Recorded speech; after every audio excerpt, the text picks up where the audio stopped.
2-0, ranked in the top 10 for the first time in 24 years against a Western Michigan team who's still looking for their first win of the season. Quick pass to the sideline. Hank Beatty, the nation's leader in all-purpose yards this season, is swung down just shy of the line to gain. He picks up 9. Yeah, they're given all kinds of space here on the outside, and they're going to exploit it. They try and get 3 over 2, but if they're going to line up like that, you know that Luke Altmyer and this Illinois offense, led by offensive coordinator Barry Illini, he's given them the green light on those kind of plays. Like, if you have that kind of space, get it into your playmakers' hands, let them make a play. I love how they say Hank Beatty is a sneaky, funny guy, but he's a sneaky, fast guy, too. He's lined up now in the backfield this time as Jordan Anderson motioned out. Handoff, Fagan trying to get that yard. He got stacked up right at the 21 by Ray Stewart, redshirt senior from Bloomington, Indiana. But it is enough. You talk about Ray Stewart, too, 6'2", 323 pounds. Just an excellent move, shedding a blocker right at the line of scrimmage. But he got a back like Fagan. You know, normally those defensive linemen that are 300+ pounds, they outweigh running backs by 100 pounds. He's got 50 or 60 on him, but Fagan's a load. 10th play of the drive for the Illini. Khalil Valentine bouncing to the edge. What a cut! He's inside the 10 for a first down. Boy, this is what they call popping the toes. And you watch Pope. Pope's going to come down, and he's going to make a miss in the hole. Like, this is what they tell you as running back. We can take care of those guys up front, but you know what? You want to get 6 points. You got to make 6 miss on that one, which is that free runner. You're going to have free runners sometimes. Got to be able to prepare yourself to make that final cut to get behind them. Brett Bielema talked about the burst that Valentine is showing this year as a true sophomore. Said it's at a different level than it was last year as a freshman. Play action to him. Altmyer has time back of the end zone, and he throws it out of the back. Intended for Hudson Clement, the West Virginia transfer. And Tyson Lee had the pressure there on the end of Altmyer. You stole my thunder there, partner. Sorry. That's what I was Won't do going it to again. say. No, I'm just kidding. No, he was able to get that thing out just in time, and that's, you know, the best quarterbacks just have a feel for that. They have a sense for that kind of pressure, and that clock's got to be going off in your head as well. But I think Altmyer, he's developed such a tremendous pocket sense, and you may have a chance to take a look at a cut up from a previous game, but he just moves well in the pocket. The guy's just fearless. Give to Fagan, and he got met immediately. Might have even lost a yard back to the 10. Marcel Tyler, quick move at the snap.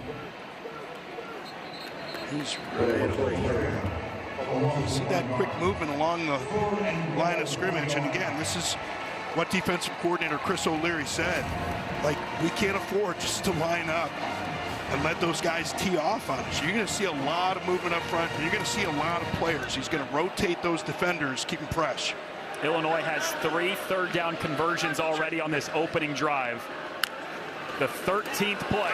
Altmyer hit as he throws. It's knocked away. Play is blown dead. They said his arm was coming forward. It's incomplete.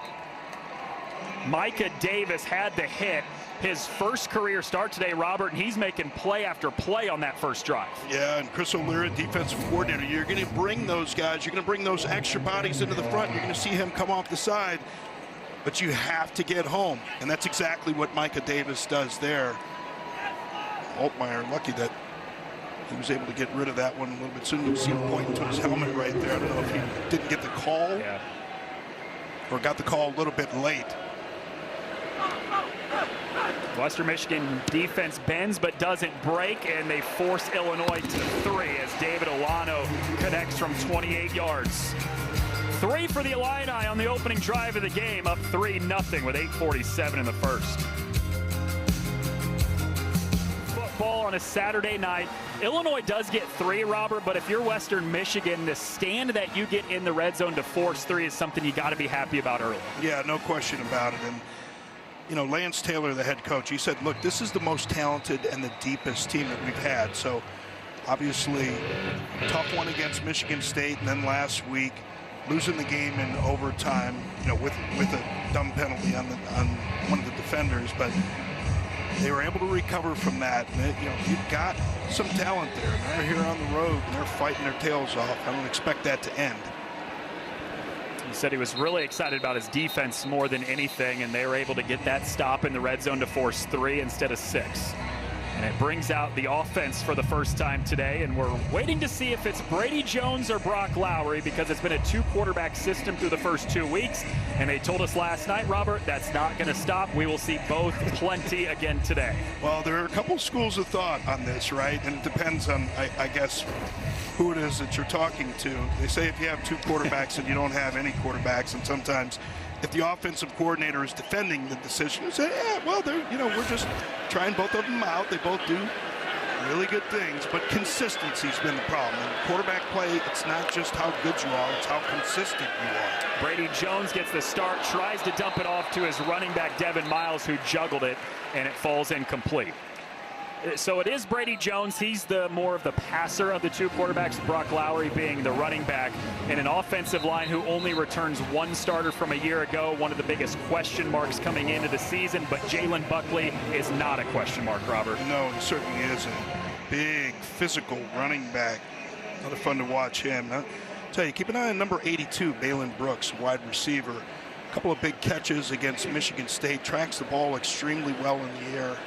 Tremendous concentration, strong hands.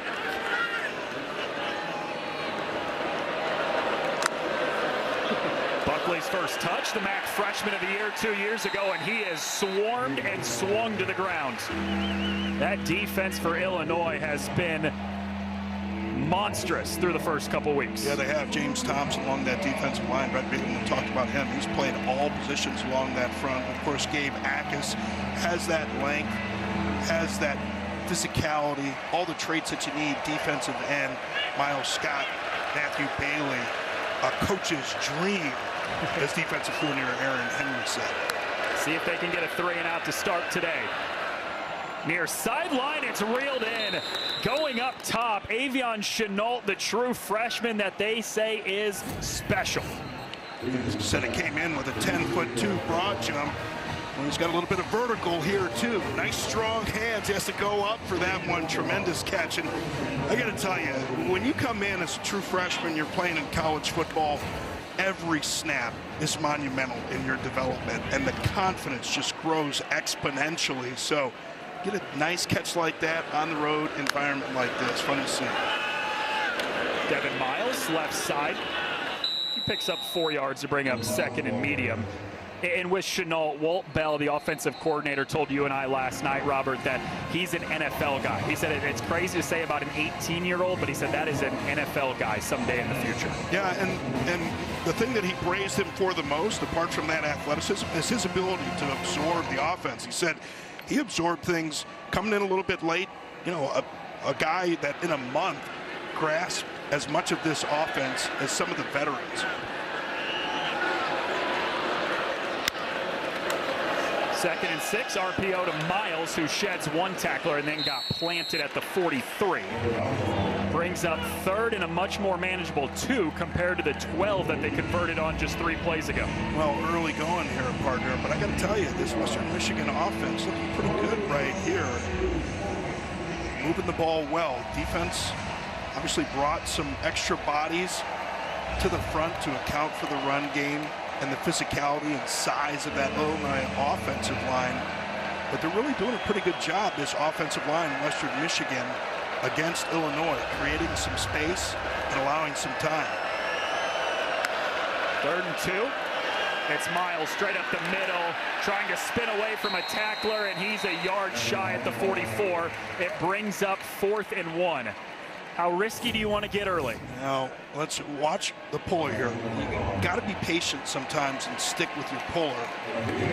It's kind of a jailbreak, but generally speaking, you want to try. And I've delayed enough that I don't even have to answer that question and take a guess. Bought some time with the replay. Very nice of our crew. Yeah, that's the oldest trick in the book, right? Like, I'll just keep yapping. Ryan Milmore to punt. Hank Beatty, who is a lethal return man, back to return it, and he's got a chance inside the 20. Space to that far sideline, reversing field, and that's why he's so good. He can make something out of nothing. He gets 12 yards on the return, and the Illinois offense takes over next after the defense gets a stop on 3rd and short. Welcome back to Champaign. Noah Reed, Robert Smith here with you, and Illini up 3-0. Luke Altmyer, their quarterback. Let's take a look at what makes him so good. One of the things that makes him so good, watch his movement here in the pocket. And when I first watched this one, I couldn't even believe he got this ball off. Just tremendous ability to know when to slide, when to climb in the pocket, knows he's going to take the big hits from 2 different directions, has to change the arm angle, and still delivers a strike. The guy is absolutely fearless, but he is just getting better and better with his reads, with his accuracy. How much of that comes with just experience over the last 2.5 years? Well, I didn't play quarterback. I mean, generally speaking, I think you're right. You know, the more reps you get, the more comfortable you are. But there's a ceiling for everybody, right? And his ceiling, I don't think, hasn't even been met yet. He's just a really good player that's getting better. He completes that pass to Colin Dixon, his first catch of the game, to pick up 6 yards. Dixon had his first career touchdown catch last week against Duke, a game that the Illini really pulled away in the second half after being up just 1 at halftime. Yeah, from Talmadge, Ohio. They were talking about how it didn't have a lot of offers. It's easy to get a guy missed up in Talmadge, little town up there, but he's a tremendous talent. I think he has a bright future. Leo Valentine, shaky move in the backfield, and he is stacked up just shy of the 39 by Rodney McGraw, who has been a force in the backfield through the first couple weeks. 2.5 sacks on the year for him already. Chicago, Illinois. Tremendous job. Talk about Khalil Valentine, though. Barry Lenny talked about him. He certainly doesn't run as big as Caden Fagan at 6'3", 255, but definitely runs a lot bigger than his size at 5'11", 200. They do put that big back of Caden Fagan in, 6'3", 255 for 3rd and less than a yard. Altmyer gives it to him, and Fagan has nowhere to go. Nadame Tucker rips him down in the backfield for his 5th tackle for loss on the year already. Yeah, we talked about Nadame Tucker and his explosiveness off of the edge of the defense, and that's what this guy can do. I mean, he's just got great burst off of the edge, but watch him shed the blocker. Even when the blocker is trying to push him to the side, he's able to maintain his balance, kind of get repositioned, and take down a really big back in Caden Fagan. Nice 3 and out for the Western Michigan defense. Puts it away after the stop. Kevin Boone Nelson takes a fair catch at the 24 for a 41-yard punt. But how about that Broncos defense? A tremendous job. Able to get the 3 and out. Broncos get the ball when we get back. Chiefs, not something you get to say too often. Western Michigan takes over after the defense forced a 3 and out. Jones spits it out to Devin Miles, his running back, who's taken down behind the line of scrimmage. That's Xavier Scott, who they called the best nickel that they have, but moving him to cornerback because it's what's best for the team. You see the little miss block on the outside by Brescia. Talk about Xavier Scott. Just so physical, such a good tackler. That block was missed because he's not going to be an easy target. You see someone coming out to block you, got to try and make a move and slip. Do it intelligently and finish the play. Jones to throw, slings it to the sideline. It was batted at the line of scrimmage, incomplete.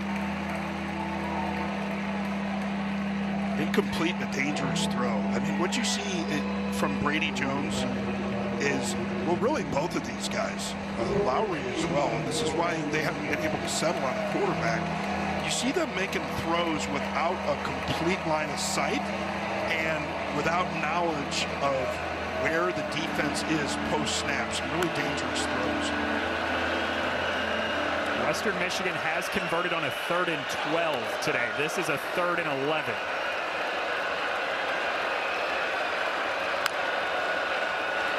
Jones, pocket suffocating, gets rid of it one-on-one, and it is too far for Terrence Marshall.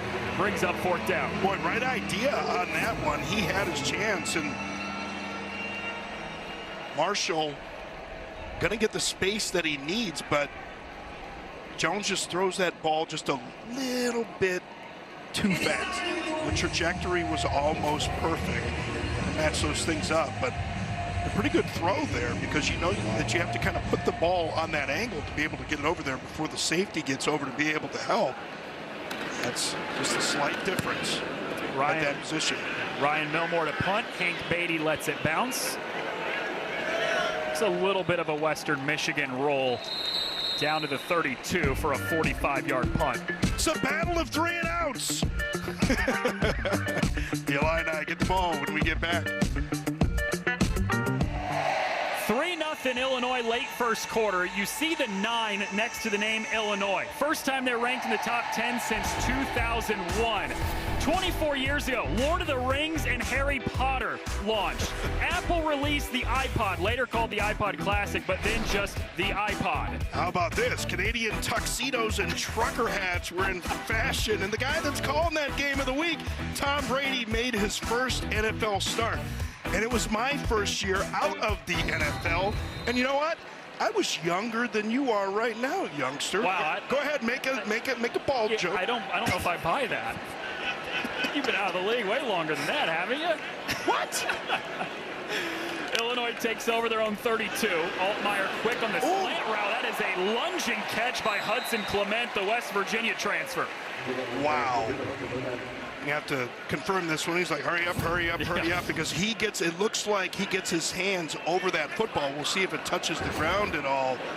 Tremendous catch from Clement. Well, they get the snap off, and no, they don't. Brett Bielema is beside himself on the sideline. He's saying, no way. That ball had been snapped for a second or two before you guys stopped it. Yeah, but we had meant to stop it. The intention was there, we promised. Yeah, well, we're going to take another look at it here. You're going to see Clement breaking to the inside, and just it looks like he pushes the ball down to the ground. If he got his hands over that and was able to keep it off the ground. Now look, the ball can touch the ground, but you can't use the ball to assist in a catch, and we still didn't get a very good look at that one to see. They may slow, they're going to slow it down, because that's going to be the key there. He definitely kind of dribbles the ball down into the turf, but the question is, does he have firm control, and does the ball move as it hits the ground? No, that hits the ground. Yeah. Our rules analyst Mike Pereira is with us. Mike, what are you seeing? You guys are so well taught. I mean, he has some control when he's going to the ground, but you can see when he gets to the ground, the ball hits the ground and does pop. So to me, if I'm reviewing this play, the replay official, I put this as an incomplete pass. The ball hit the ground. It's an incomplete pass. And Mike, we're well taught, but it's because of you. You're the one that teaches us. I know the teachers were celebrated here tonight at the Illinois game, so thank you, Mike Pereira, for teaching us. Sometimes we even get it. A little pat on the back for yourself, Mike. Thank you. So it was ruled incomplete. Makes it 2nd and 10. Tanner Arkin, the tight end, in motion from left to right here in front of a 2nd and long. Caden Fagan stretching right side, lowers the shoulder. That is a powerful run. Sefasai Paiaia with the stop. Chris O'Leary, we talked about him bringing up those extra bodies into the front, but I think what you're going to see time and time again, because of that, they're going to give Luke Altmyer the ability to make some changes at the line of scrimmage. Always a numbers game. You need to run away from the area where they're bringing those extra numbers. They brought a little extra help on the right side of the defense, left side of the offense. They ran right. Altmyer looking left the whole way, and he is dropped in the backfield. There is a flag.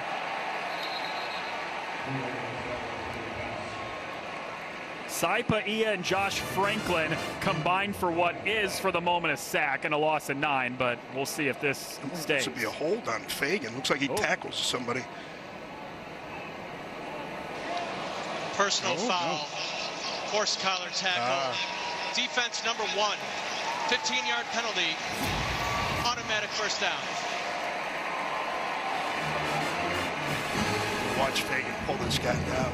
Oh, that's the guy. Oh, it's the guy that's, wow. with the horse collar, too. Franklin's probably saying, hey, there's a reason. Yeah, there's a double foul there, but you know, as a defender, you get your hand up into the shoulder pads like that, and you can't pull an offensive player down that way, but it looked like he was getting pulled down by Caden Fagan. But I'm up here in the booth just talking about this game. What the officials call. Illinois into Western Michigan territory. It's a 1st and 10. Play action. Altmyer rolling right, and he was pressured the entire way by Kershawn Fisher.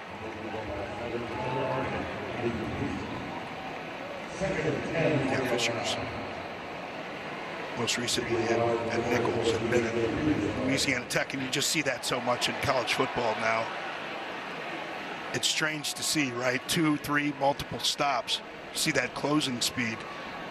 Chris O'Leary, once again, he's getting a lot of bodies up near the line of scrimmage. There are going to be some opportunities on the outside. We'll see if the Illini can convert against that tight man-to-man coverage. Altmyer with a delay handoff to Valentine, who has space and cuts upfield down to the 40. Just shy. It'll be a 3rd and 1 coming up for the Illini. This is a good call by Barry Lundy. This is another way that you can kind of counter those defenses that are going to move around a lot up front and try and create some negative plays by getting guys upfield. Get that delayed action with the draw. Let those guys declare, know where they're going to go, pick the holes where they're going to go. Because the running back is getting that thing so late, he's able to choose a place to get through the line of scrimmage. No Aiden Lothray today for Illinois. He's out, so it's Valentine and Fagan who are sharing a majority of the carries tonight for Illinois.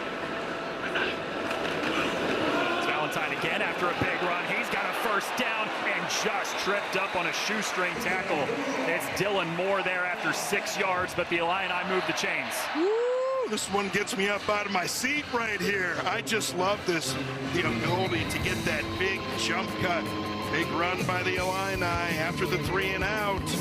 Convert. First down, up 3-0.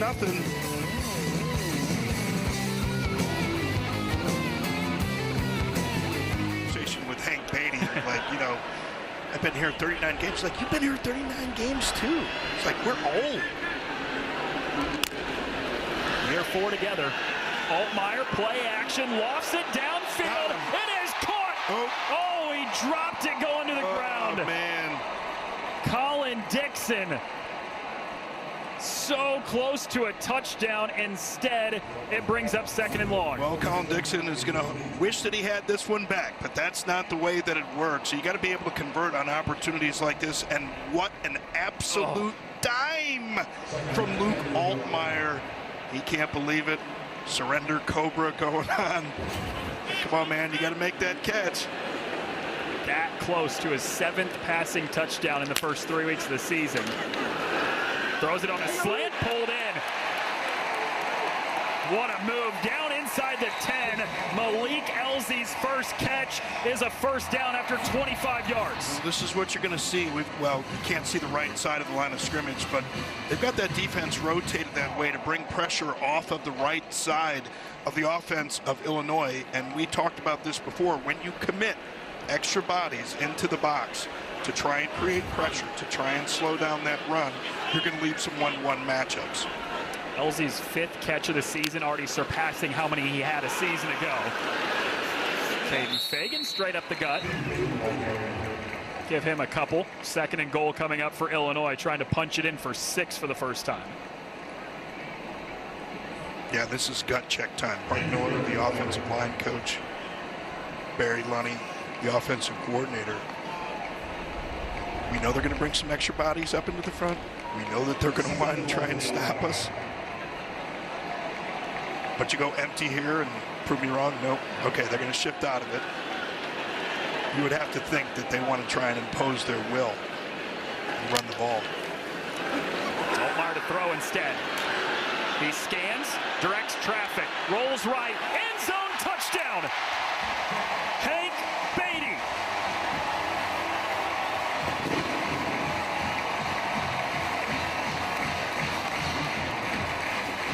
first touchdown of the season for Beatty. Yeah, and Joshua Franklin's going to be in coverage, and Hank Beatty scramble drill, right? Help your quarterback out. He's going to cut back to the side. You're going to see Joshua Franklin slip, not be able to get back there. An easy throw for Luke Altmyer to make, but it's because of his legs keeping that play alive that allowed him to get so open. 7th touchdown pass of the season for Altmyer. Hank Beatty's first touchdown catch of the year, despite back-to-back 100-yard games through the first 2 weeks. And David Olano completes the extra point. You take it on the run, baby. That's what REO Speedwagon said. Illini up 10-0. Brett Bielema got his start in the Big Ten at Wisconsin, and he was great there. 3 Big Ten titles, the 2006 Coach of the Year. He then goes to Arkansas, didn't go as planned, a sub-500 record in his 5 seasons. So after a couple stops as an assistant in the NFL, he comes here to Illinois, ties a program record 10 wins, the first time since 2001 that happened, and they've got that man extended through 2030, Robert.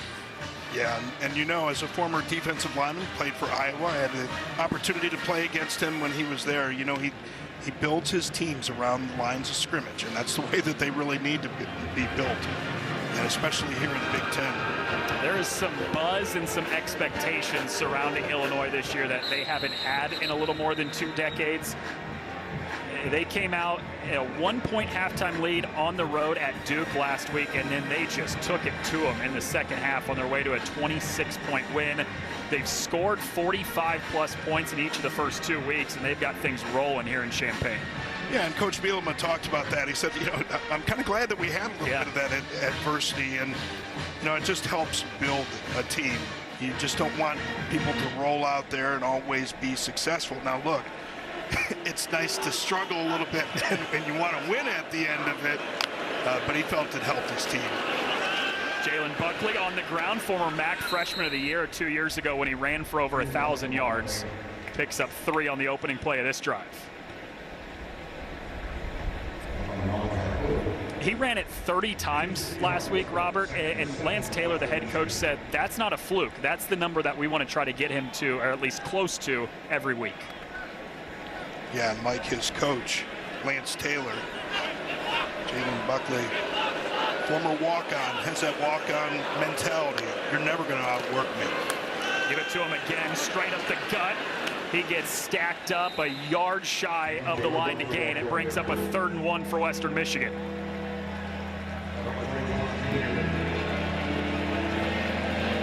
Got to convert here. And Walt Bell, the offensive coordinator, we heard it from him, heard it from Lance Taylor, and talked about the explosive players, even though they're young players, on the outside. They love that group of wide receivers. We'll see if they're going to try and pound this into the interior, try and sneak one of those balls to the outside. They said 1st and 2nd down was crucial today to get into 3rd and short. They've got one here. It's a handoff up the middle and nowhere to go. That Illinois pressure gets there again to bring up 4th down. Well, that quick lateral movement along the defensive line is really going to be the difference here. And you see, when you get that movement like that, it causes the linemen to whiff, right? Those guys are, you know, they're not the fleetest of foot on the offensive line, but really just everywhere along that defensive line. You could see the pressure. Alec Bryant getting up, celebrating the big hit. Stop. 3 and out again. Ryan Milmore to punt. Hank Beatty back to return it. Had 133 punt return yards in the opener against Western Illinois. Calls for the fair catch after a 44-yard punt. Brett Bielema's team got off to a pretty slow start. It was 3-0 at the end of the quarter, but a touchdown drive last possession. The defense comes out and gets the stop on a 3 and out. Now the offense takes over and a chance to really take command of this game in the 2nd quarter. Yeah, and if you're Western Michigan, you know, I know that they want to bring the pressure. They're trying to keep those guys fresh on the defensive side. And Chris O'Leary, the defensive coordinator, said it. We're going to bring extra people. We're going to do a lot of stunting. We're going to do a lot of games up front. But that means that there are going to be some matchups on the outside, but you can ill afford to keep falling behind in this one and become too predictable. Altmyer searching left the whole way. That's incomplete. He wanted Malik Elzy. They said that they would bring a little bit more pressure than they normally will during MAC play this year. He said, but if we sit back and let Altmyer pick us apart, it could be a really long night for us. Yeah, I mean, you have to be able to take some of those chances. And again, I mean, the reality of it is you're a MAC team against a Big Ten team, and different size, different speed. So you need extra bodies at the point of attack. That means you got to stack up the line of scrimmage. You have to take some chances, and some guys are going to be out of position with some of the games that you're going to be playing up front. Khalil Valentine got sandwiched down. So he's just shy of the 30. Nadane Tucker makes the stop.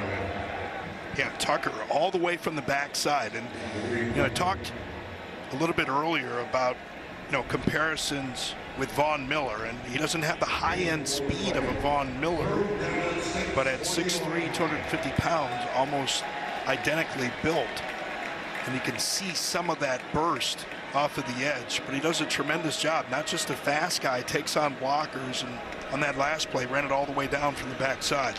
Chris O'Leary's defensive coordinator said he is an NFL guy.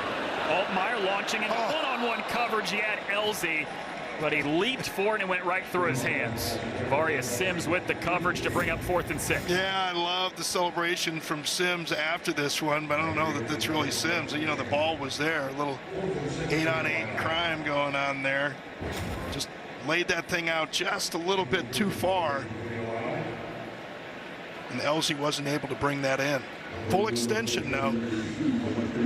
Second 3 and out in the last 3 drives for Illinois. Now there was a touchdown sandwich in between those. Keelan Crimmins to punt. Kevin Boone Nelson calls for the fair catch at the 29. It's a 43-yard punt from Crimmins. Illinois up 10, but Western Michigan's offense with the football on the other side.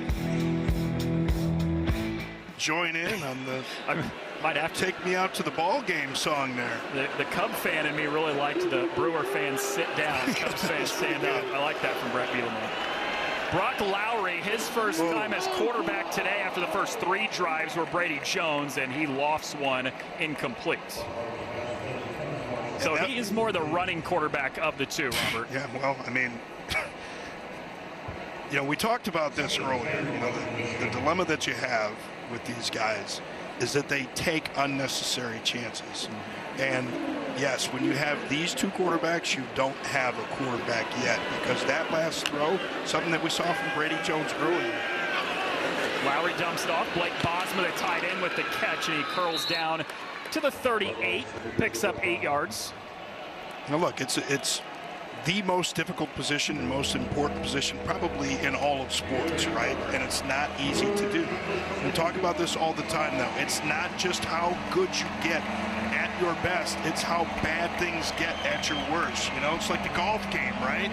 Like, are you taking a bogey, or are you taking a 19 like John Daly did yesterday, I guess, right?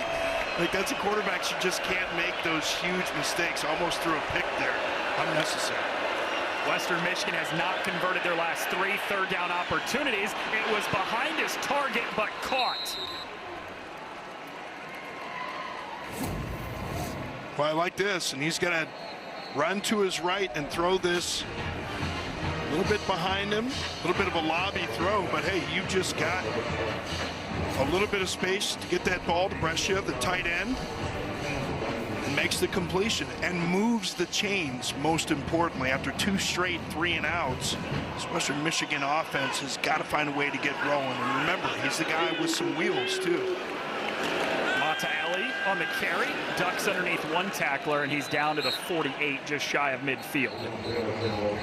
I love Walt Bell, the offensive coordinator for Western Michigan, you know, talking about Brock Lowry. He said, yeah, he's a legit tough guy, and he can run. He has got some wheels, and he looks like the kind of guy, like, he wants to be a physical runner, but I'm sure Walt Bell's kind of told him, like, if you're going to drop a shoulder in somebody, make sure that it's not your throwing shoulder, and run a little bit lower. He's a little bit high when he's running downfield. Got to kind of drop those hips, get a little bit lower. You don't want to take unnecessary hits. Play clock down to 3. Montaelli plunging forward across midfield to the 48. 3rd and short upcoming for the Broncos. Well, it's not going to be long unless they don't convert here.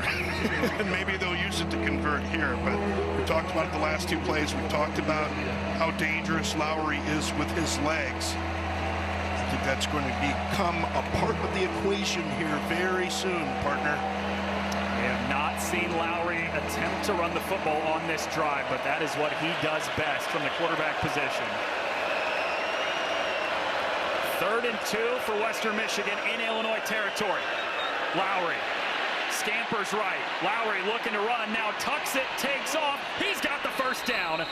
Right on cue, Robert, you said it. The legs would come into play, and they do on a 3rd down conversion. Yeah, and a good decision right there. We saw a couple throws earlier in the drive where he made throws. The best decisions here, just use the legs. And you know that you got that speed. You got some of the big guys like Gentle Hunt on the hunt there. It's like, you got that acceleration, go ahead. Find that first down marker. And most importantly, just get that first down. Good decision there by Brock Lowry. Illinois with some late subs trying to take down the play clock underneath 10. First down. Kept by Lowry. He's got an open seam. He's got another first down. Back-to-back big plays from Brock Lowry with the legs. It's 16 yards and a first down. I mean, you see why they're excited about him, right? Like, when he keeps that ball, he covers a lot of ground, man. He covers a lot of ground. Good turnover, nice big stride, but he's got to do a better job protecting himself at the end of these runs. His defenders, they always want to get the big hits. Lowry swings it out. Cole Cabana, his first catch of the season, gets away from 1, but there is a flag, and it's in the vicinity of holding against Malik Dudon, the receiver. Yeah, Dudon, 2 points for a takedown here. two points and a little yellow hanky. Offense number 17, 10-yard penalty, repeat first down. Ooh, 5th-year senior out of Naples, Florida, and you're going to see him up here with the full takedowns. Like, you want your receivers to put that effort in the block. Well, I don't know, man. I don't know. He just dominated him. That was like a sumo push. Like, I don't know that was a. Hey, look, and you see the official there explaining, like, when he gets his arms outside the frame, and there's holding on every play, right? Like, you can call it, but sometimes guys are just so dominant, and when you get them down to the ground like that, they're going to call it. So 1st and 20 after the holding. Lolo Montaelli picks up a couple yards. On this drive, Robert, Western Michigan's offense, 44 total yards. The first 3 drives when Brady Jones was at quarterback, just 26 total yards. Looks like Broncos have a lineman down. Schuster. No. Jeremy Schleicher, the center, being looked at.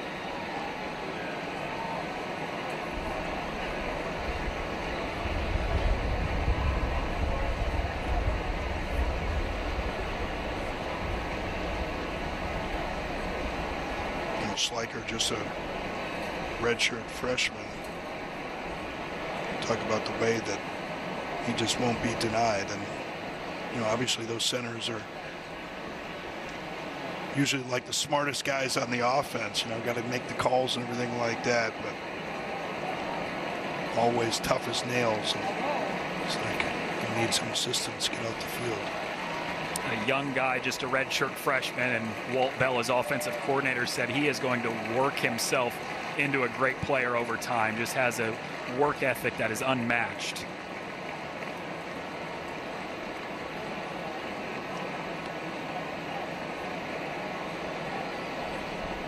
Played in just 2 games a season ago, redshirted, earned the starting role as the center coming into the season this year.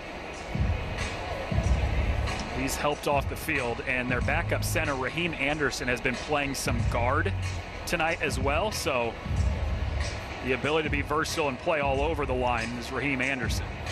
Yeah, it certainly is. Detroit, Michigan. Played at Michigan. And the transfer gets an opportunity to come in there, and it's always something to watch.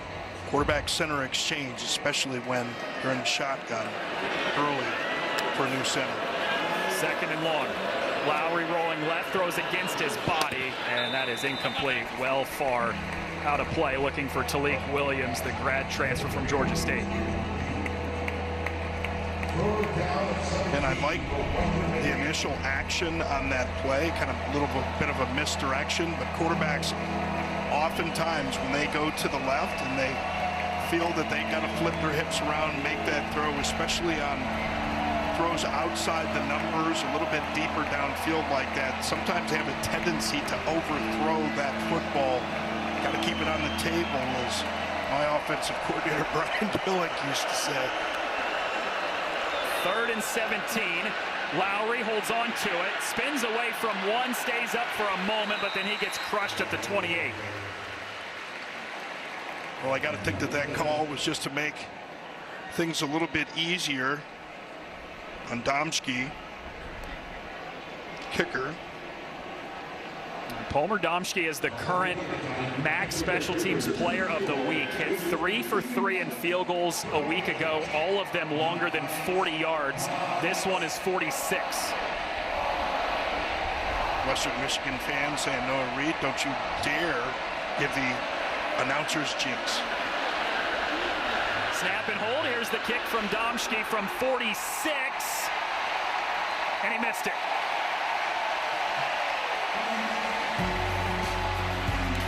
Noah Reed, the enemy at Western Michigan. Easy. Missed the field goal. The Illini get it back. Really holding up pretty well. Before the snap, a penalty. Before the ball was snapped, false start. Offense number 58. 5-yard penalty. Remains first down. It's Melvin Priestley, honorable mention all Big Ten a season ago at right tackle, a Grambling transfer, and a 3rd-year starter. Coaching staff loves him, though, don't they? Yeah, they were singing his praises yesterday. Yeah, they really did. They said tough guy, aggressive, all that. And I remember calling some of their games last year when he came in from Grambling, and and talking to Brett Beal about it. He knows how to find the linemen. They got to have a little bit of nasty too. Play action. Altmyer is dropped. Javarius Sims, the cornerback, comes flying in and immediately drops Altmyer for a loss of 8. Yeah, I think it's going to be Tanner Arkin, the tight end's probably supposed to have Sims on that backside. You just have to get your eyes out there. And when you're helping out, especially on the end of the line of scrimmage, you got to take a peek. It's just something that you have to know with protection, that a defense, especially a defense that knows that they're a little outmanned, they're going to bring extra bodies, and those corners are a primary target. 2nd and 23, flares a pass out to that far side. It's Hank Beatty. He gets a couple yards back, but that's about it, and it sets up a 3rd and a long way to go for the Illini. Well, this is why you do that, though, right? Like you take those chances and you try and get your opposing offense behind the chains, and it's worked perfectly for Chris O'Leary's defense. Forced a couple 3-and-outs from this Illinois offense today that has been so good through the first 2 weeks. Altmyer 3rd and long. Climbs the pocket, drops it off. It's caught by Fagan, the running back. Lowers his shoulder, but he is stacked up at the 31. He's about 8 yards shy of a first down. Saipaia. And they love him. Talk about him. That guy is an overperformer. And one of those guys that meets with the coaches and the players. He comes up there, and that's one of those old school type collisions, man. Look like a fullback and a linebacker on an old school ISO right there, helmet to helmet. It's where the spit goes flying, man. That's real football. Dylan Cremens to punt. And it's a deep one. Chases Kevin Boone Nelson all the way back to the 15, and he is wrapped up and dropped shy of the 20. A 52-yard punt from Crimmins. The guys are out in Kansas City getting ready for their special 2-hour pregame show ahead of the Eagles and Chiefs' huge Super Bowl rematch. Coverage begins tomorrow at 11 Eastern on Fox. Cannot wait for that one. Eagles, Chiefs, rematch of the Super Bowl from a year ago on Fox.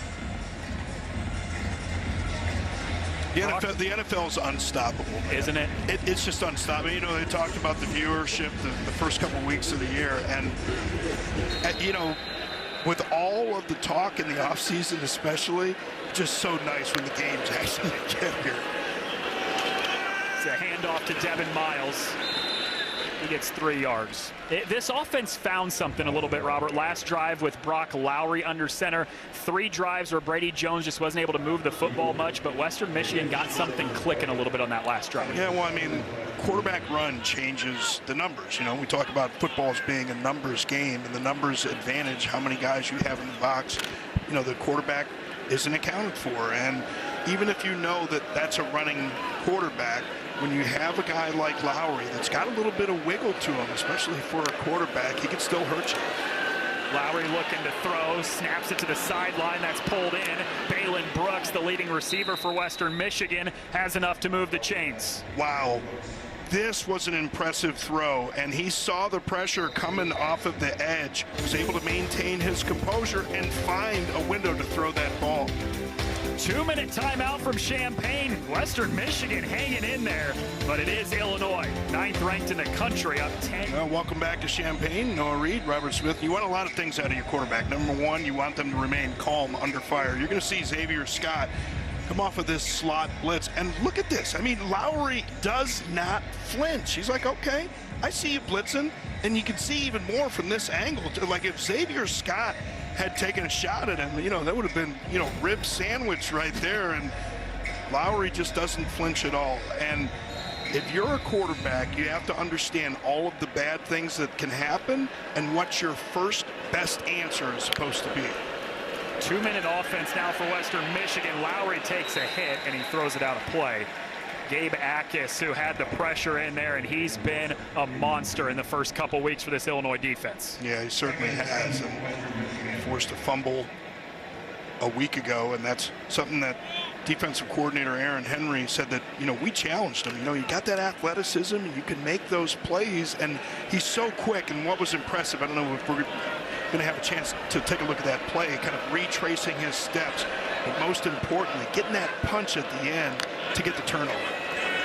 Empty backfield. Lowry looking middle. It's caught by Brooks, and he got lit up, but it's a first down. Yeah, Matthew Bailey, they say he's a coach's gift, and he wasn't a gift right there to Balin Brooks. You could just see that one developing the whole way, but nice job hanging on to that one. 15 yards for a first down. Lowry again zips it over the middle. It's pulled in. And right at the line to gain, maybe a yard short for Avion Chenault, the true freshman from Lexington, Kentucky. Boy, this has been impressive. Brock Lowry has really looked good, not just throwing the ball, making good decisions, nice accurate throws. One-on-one coverage down the sideline for Chenault, and it draws a flag. Torrey Cox Jr. had the coverage. Yeah, and Torrey Cox is just kind of going to stop in front of Chenault on this one, keep him from getting a chance. Pass interference. Defense number 5. 15-yard penalty.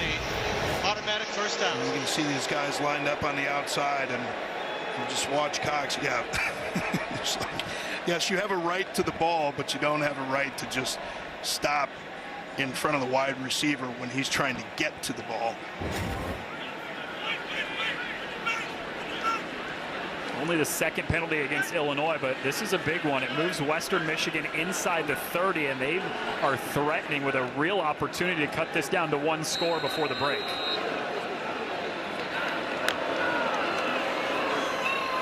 Little trick play. Nothing going. Michael Brescia was looking to throw for a moment, couldn't find anything, and it ends up being a negative play for this Western Michigan offense. Well, this is one where you got to tell Brescia, too, nice job not throwing the ball. We don't want you to throw the ball if it's going to be intercepted. But on a play like this, if you're running towards the sideline to get out of the pocket and throw the ball past the line of scrimmage instead of taking the loss, you don't want to take a loss like that where you have an opportunity, once you get outside the pocket, get the ball past the line of scrimmage, and then you're only at 2nd and 10. Tough hole to climb out of. It's a loss of 5. Lowry fires over the middle, pass is reeled in. Malik Dudon, the redshirt senior, his first catch of the season. Oh, man. We'll see if they can take a look at that. I wonder if that'll get called down for targeting. It looked like there was a hit there late, but it doesn't look like they are. 13 yards brings up 3rd and 2.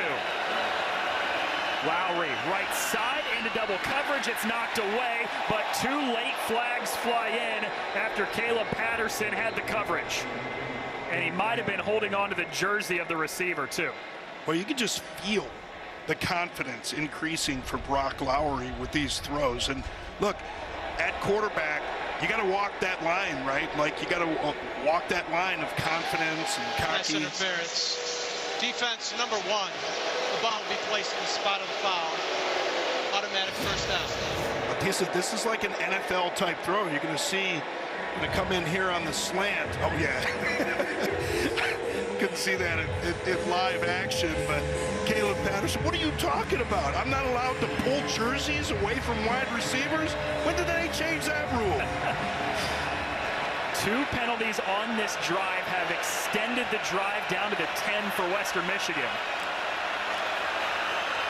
Lolo Mattielli picks up a couple.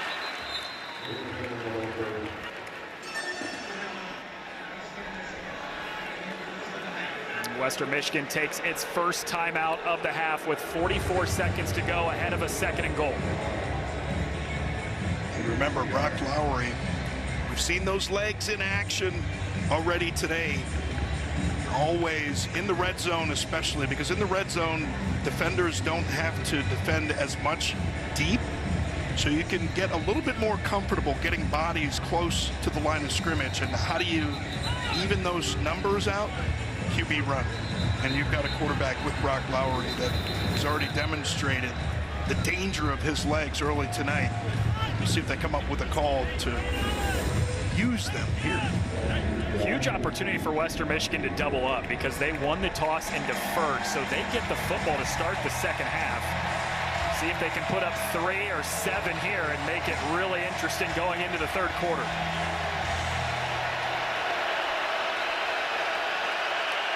Second and goal.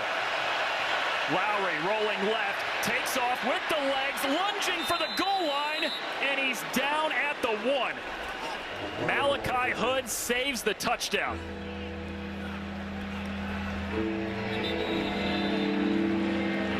We talked about the danger of those legs, and get him rolling out to the left like that. And he had a couple of options to throw that one.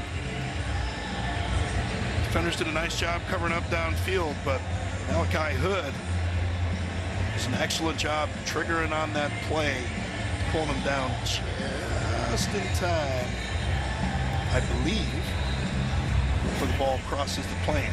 We haven't had another look at that one yet. Broncos do take their 2nd timeout, 28 seconds to go, 3rd and goal from the 1. What a chance this is for Lance Taylor's team on the road against a top 10 team in the country.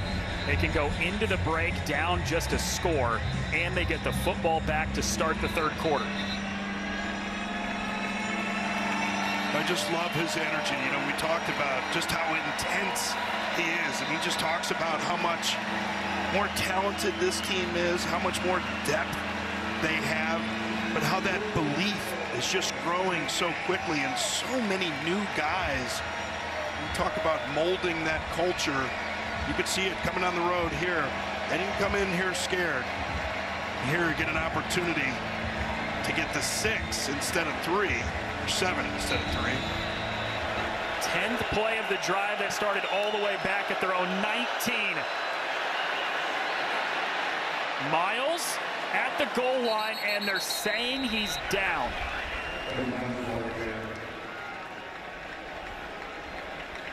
Fourth and goal coming up for the Broncos at the 1 with the clock winding below 10 seconds. Wow.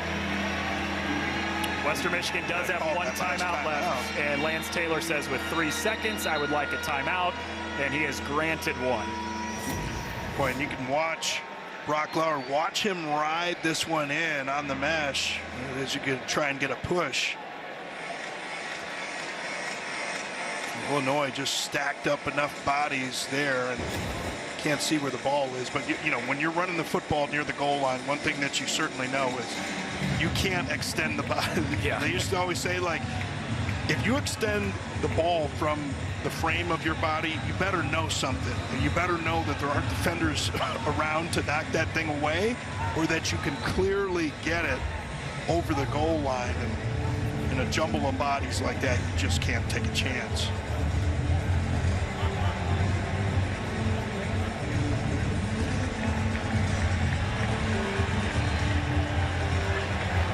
Offense is staying on the field. They called the timeout with 3 seconds. 4th and goal at the 1. Jalen Buckley, the running back, in with Brock Lowry under center.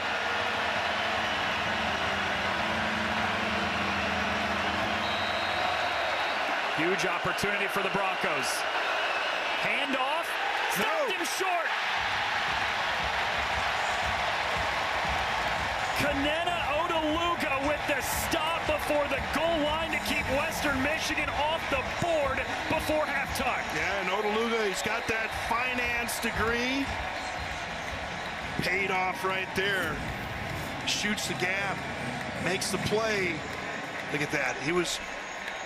This is, you know, they talk about instincts, but that doesn't pay proper credit to the studying that the players do. And Odeluga knew he couldn't just keep running all the way upfield. He had to watch for that action coming back from that tight end, whether he's going to release or whether they're going to try and hand it to him. Tremendous tackle there from the guy who graduated in May. 10-0 Illinois. Now let's go to our LA studios for the State Farm halftime show with Mike Hill, Bruce.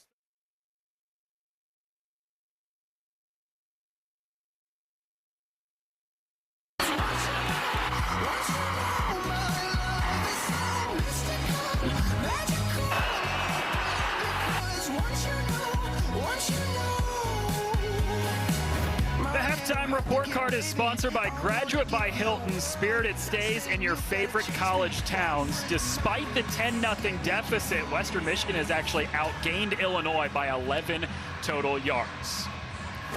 Hello, everyone. We welcome you back inside the booth. Former Ohio State running back Robert Smith and Noah Reid with you. Listen, we understand Western Michigan has no points to show for it. They're down 10-0, but the offense has started to find something those last couple of drives with Brock Lowry at quarterback. Yeah, Brock Lowry. We talk about the danger of his legs and how that changes the numbers, really, that equation, offense versus defense. That last couple of drives, his legs certainly made a huge difference, but I got to give some credit to that defense for Western Michigan, too. This is an Illini offense, 7th ranked in the nation, coming in averaging 429 yards a game, and they held them to 122 yards in that first half. And Chris O'Leary, the defensive coordinator for Western Michigan, he told us coming in, we're going to take some chances. We're going to put some extra bodies in there. We're going to bring more pressure than you're going to see us bring when we get into our max schedule. Moving those guys up front, confusing the Illini just enough. Tremendous job on both sides of the ball. And remember, Lance Taylor, the head coach for Western Michigan, been at Notre Dame, been with the Carolina Panthers, a lot of big-time college and NFL experience on that staff. Western Michigan offense that really started to move the football the last 2 drives. They only had 26 total yards through the first 2 drives.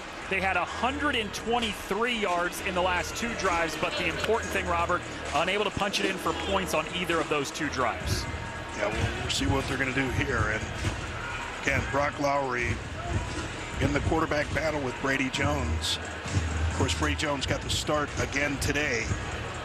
At that quarterback position, so important that you are consistently making good decisions and not doing the types of things that cause your team to lose games. Jalen Buckley, the carry on the first play of this half, and he is swung to the ground for a loss of 1 by JoJo Hayden.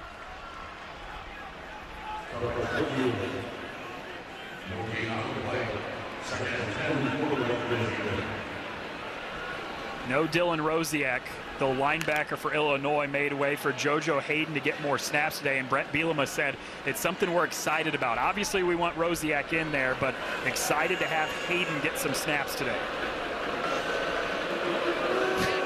The slow substitutions. They're known for it. Quick pass from Lowry. It's completed to Balin Brooks, his 3rd catch today. But that Illinois defense is swarming. JoJo Hayden again on a 2nd consecutive play. Xavier Scott really getting under the block of the wide receiver out there at that cornerback spot, because he was able to do that. You talk about disrupting a ball carrier. You make him stop his feet, and you make that dive, and it allows your teammate to come clean things up. 3rd and 11, trying to avoid a 3 and out. Lowry climbs the pocket, and he's dropped. Leon Lowry Jr. with the sack, and Illinois' defense gets off the field immediately in the 3rd quarter. Yeah, and you're going to see Lowry. He's just going to bounce off a couple people over here to finally get home, and that's one that just takes a little bit of experience. You know, a guy like Brock Lowry, just a redshirt sophomore, and I know that he hasn't started a game yet, right? Yeah. So this is a guy that has to get a better feel. You have to understand when guys break free like that, that clock has to go off. You're not getting rid of the ball, get out of there. Hank Beatty back to return the punt for Illinois. He's a lethal return man. He calls for a fair catch, and great starting field position for the Illini just outside of midfield on a short punt of 31 yards. Luke Altmyer and this Illinois offense really struggled in that first half. Only 1 touchdown drive. They had 3 separate 3 and outs, and they were held to a season low of total yards, 122 in the first half. Yeah, and I'm sure whatever they prepared for, it's been completely different. And that's, I'm not making excuses for the Illinois offense, but when you get extra bodies in there, the number count changes, and there are only so many reps that you get in practice. Say, okay, well, if we get this, if we get that. And remember, Chris O'Leary, defensive coordinator from Michigan State, we're bringing extra bodies, so pressure is coming from places they're not expecting. Drive starts for Illinois. Caden Fagan, the 255-pound running back, is stood up at the line of scrimmage.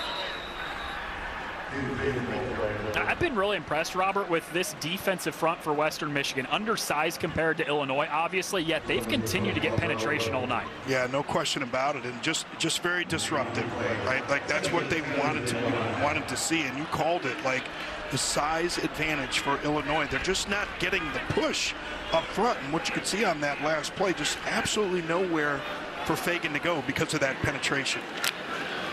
2nd down, Altmyer, clean pocket, scan, snaps, middle pass is pulled in.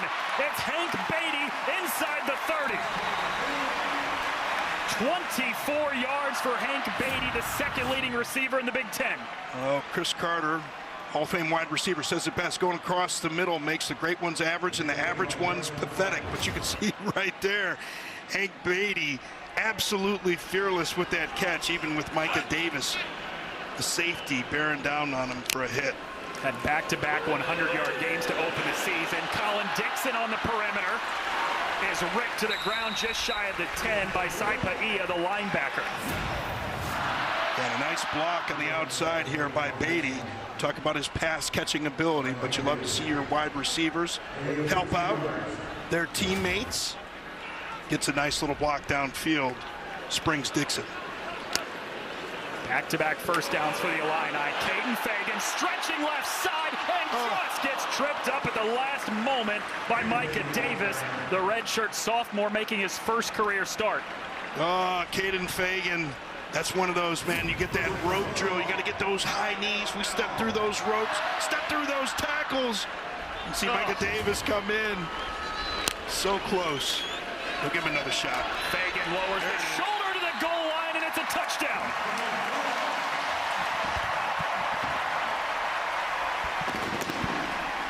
third touchdown of the season for number 3, and it's all Illini up 16-0.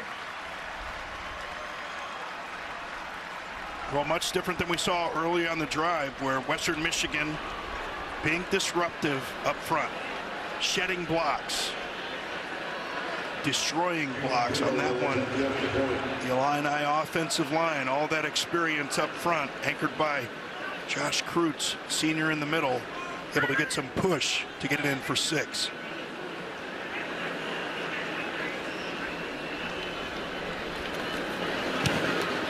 David Alano's point after is right through the middle. Illini up 17-0. The offense with a great opening drive in the third quarter. Caden Fagan punches it in for 6.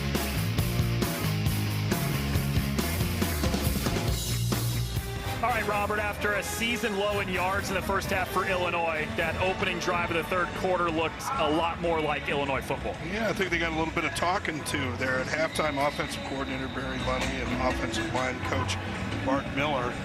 And that man right there, Brett Bielema, former defensive lineman for Iowa, had the opportunity to play against him, and he knows it all starts up front. You come out in that second half, and I shouldn't say that it was just the offensive line. Luke Altmyer made some nice throws, but that offensive line certainly started getting some push late in that drive. Yeah, Altmyer had completions of 24 yards and 15 yards on that drive, and drive was capped off by a 3-yard run by Caden Fagan to make it 17-0.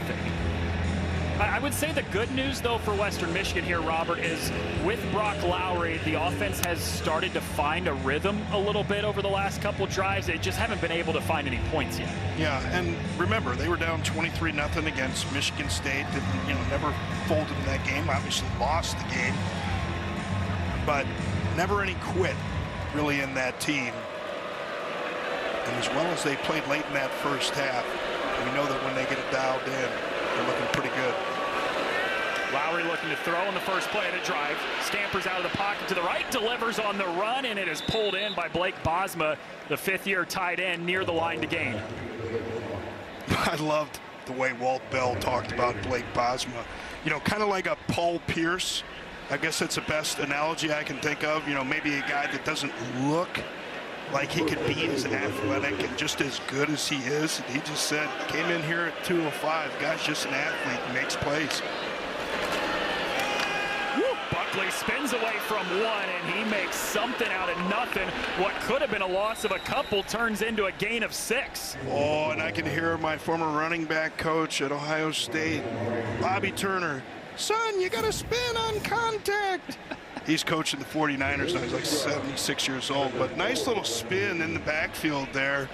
Nice job protecting it. You got to protect the ball when you come out of that spin, but that's the way, Buckley, it's supposed to be done, man. It's not just about running people over. It's understanding that you get that spin on contact sometime. It just confuses the heck out of defenders. Pick up an extra 6 yards. Lowry holds on to it. The quarterback's got a first down and stiff arms a defender as he's dragged down inside midfield by Leon Lowry. But it's 9 yards and a first down for Western Michigan. Chunks, baby, chunks. Picking up those chunks of yardage. Just like we saw late in that first half. Western Michigan starting to get that thing moving, really just kind of mixing things up. Guys rising up, like that play by Jalen Buckley. Illinois was in the right place. It's not just being in the right place, and for a ball carrier, sometimes just finding a way to get a few extra yards. Again, the legs of Lowry. This time he is swarmed and swallowed up at the line of scrimmage by Alec Bryant. Weren't having it that time. But this is just one where you're like, okay, defense, you won the rep. He does a nice job really just protecting the football. Just got to understand, with quarterbacks not taking hits in practice for the most part, just got to learn how to get tackled without getting hurt. Second down, quick route, pass is caught. Christian Leary. He's got 5 yards, makes it 3rd and medium coming up for the Broncos. They told us that Brock Lowry went live, though, in practice, right? Like fall camp, yeah. Fall camp, like he went live in practice, and for a guy that knows he's going to be running the football, I mean, that was just a sign. You know, normally you get those red jerseys. Physical. Big opportunity here, though, on third down. Just 3 for 9 on third down today. Need 5 yards to keep the drive alive. Lowry snaps it over to the near sideline. It's incomplete. He wanted Lowry, but Xavier Scott had the coverage to bring up fourth down. They rave about Xavier Scott.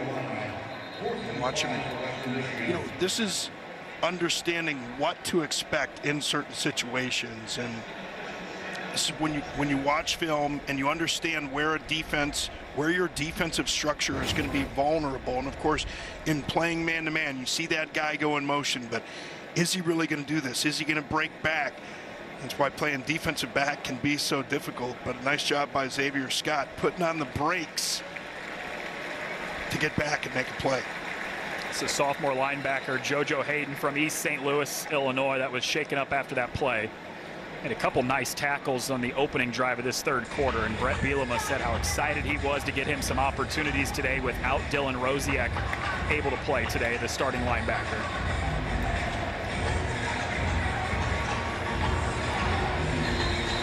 Yeah, and that's the variable that just can't account for, right? Like, especially when you have injuries stack up in certain positions, it can just be so difficult. Depth is important, but experience hard to come by.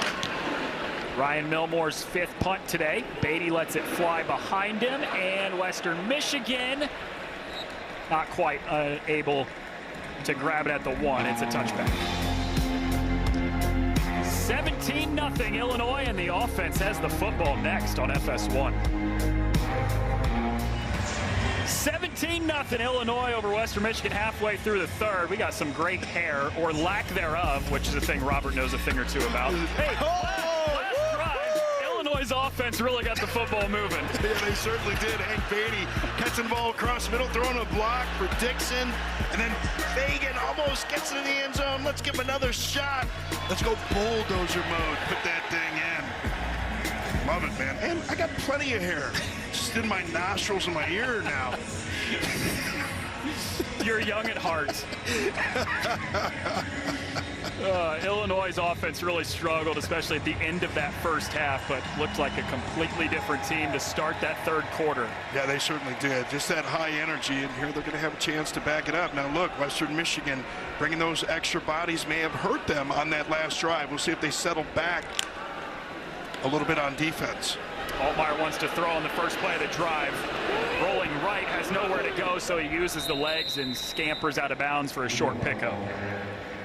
You can see much more bodies on the back end. And Chris O'Leary talked about it with us. He said he was going to bring extra bodies, going to be doing some blitzing, doing some movement up front, and rotating a lot of bodies in there. But I think because of the way they got hurt on the back end, kind of kept people back a little bit.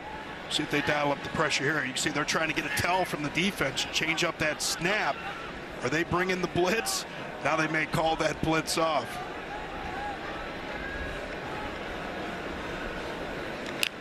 Western Michigan sends just 4. Altmyer stepping up, snaps it to the sideline. Hudson Clement with the catch on the sideline. Stiff arms the defender out to the 43. 22 yards. And I just love the way that Luke Altmyer worked through his progressions on this one. You can see Clement waiting on that ball wide open, but he needed Altmyer to get through his first couple of progressions calmly in the pocket. Can't do that unless you got the time. Offensive line able to protect. Clement was the #2 transfer wide receiver this past offseason. Big get for Illinois. Khalil Valentine with a violent run across midfield. He picks up 9 to bring up 2nd and short. Oh, I love that run. That's getting skinny, man. Find that crease. That's understanding, kind of the blocking scheme. But sometimes, you know what? It's run through the smoke, man. Get downhill. Good to him again. First down for Valentine. He had a breakout game last week, Robert, 44 yards and a touchdown, and Brett Bielema has said it was really empowering for a guy that young to see himself have that kind of performance. Yeah, no question about it. Your confidence just grows exponentially, and then here, defensively, Western Michigan trying to wholesale change. One-hand catch, Hudson Clement. Reel that ball in. Pass. Got that stick-em on the hand. Just stick that paw up there and pull that thing down, man. Those gloves today, you can do a little bit of that. It looked like he caught the point of the ball, too. Nothing to it. Keeping that pace, Illinois on this drive. Altmyer zips it in there. Pass is completed for a first down inside the 25 to Hank Beatty. Yeah, and you can tell this Western Michigan defense, they're just getting a little bit gassed. But I love the way Barry Lunny was calling this drive, getting the ball to the perimeter, runs right up the middle. So you talk about those body blows and the way they accumulate. When you talk about the size difference of this Illinois offense against Western Michigan defense, they're getting pounded. Kind of did the same thing to Duke last week. Outscored him 31-6 in the second half. Altmyer escapes a sack for a moment, but then he's dropped.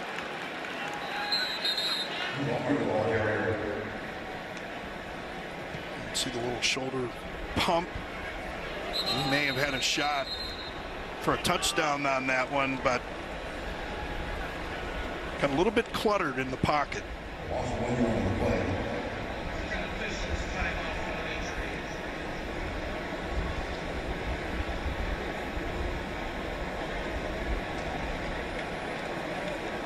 That's Khalil Valentine, the running back for Illinois that's down on the ground.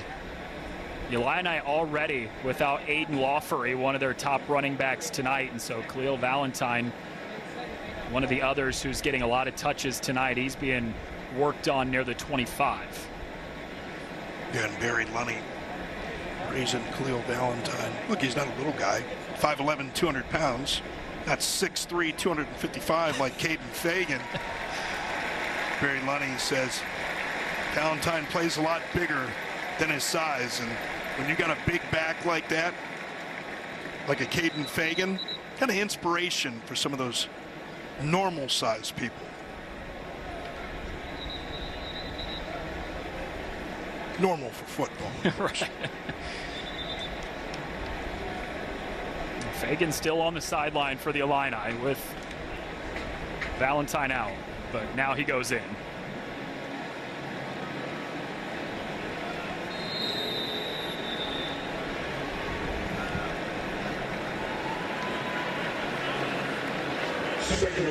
Second and 11 for Illinois after the sack. I don't think we've seen Fagan catch one yet. Well, they hand it to him here. Cuts to the left side, and he gets tripped up at the 17. Give him 8 yards. He's got some wiggle on him. Saipaia, number 10, the linebacker, is going to try and come in and make the play, but Fagan's moving a lot faster than Saipaia. Thought he was going to be moving. Didn't even get a shot at him. At 255 pounds, you don't get to say a guy has a wiggle too much, do you? But Caden Fagan does. And that's what Brett Lunny, the offensive coordinator, was telling us yesterday. He said he's a lot faster than people think. You talk about his size because that's the obvious, but he's got some speed and some wiggle to him. Third down, high snap. Fagan, first down. Boy, great job by Altmyer. I mean, he had to get off the ground to get that snap. And that throws the timing off. And nice job by Fagan in the backfield here, too. You see your quarterbacks going up high. You know that timing is going to change a little bit. You can see Fagan's eyes go up there. You know that mesh is going to happen a little bit later, that exchange with the quarterback. Nice job by both of those guys.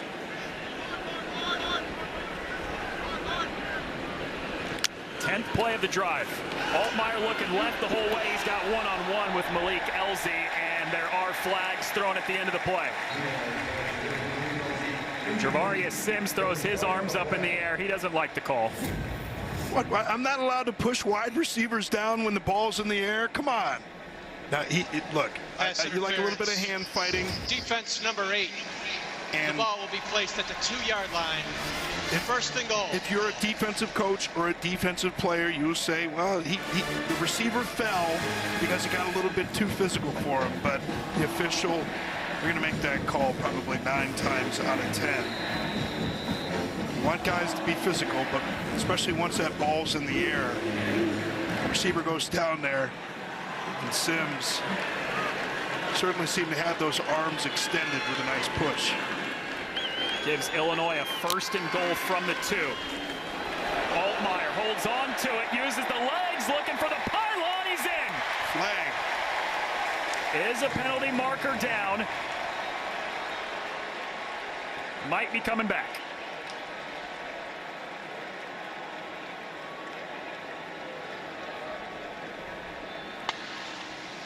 Holding. Defense number 5. Oh. The penalty is declined. The result of the play is a touchdown. Defensive holding against Aaron Wofford, but take that off because it's a touchdown run for the quarterback, Luke Altmyer. Yeah, nothing fancy there. See those defenders just crashed a little bit too far. Oh, yeah. You can see that hold there at the back end. He was holding Hudson Clement. Started to see that action go the other way with a little bit of that boot. And Altmyer wisely could see that Clement was being held. All right, I'm just running in myself.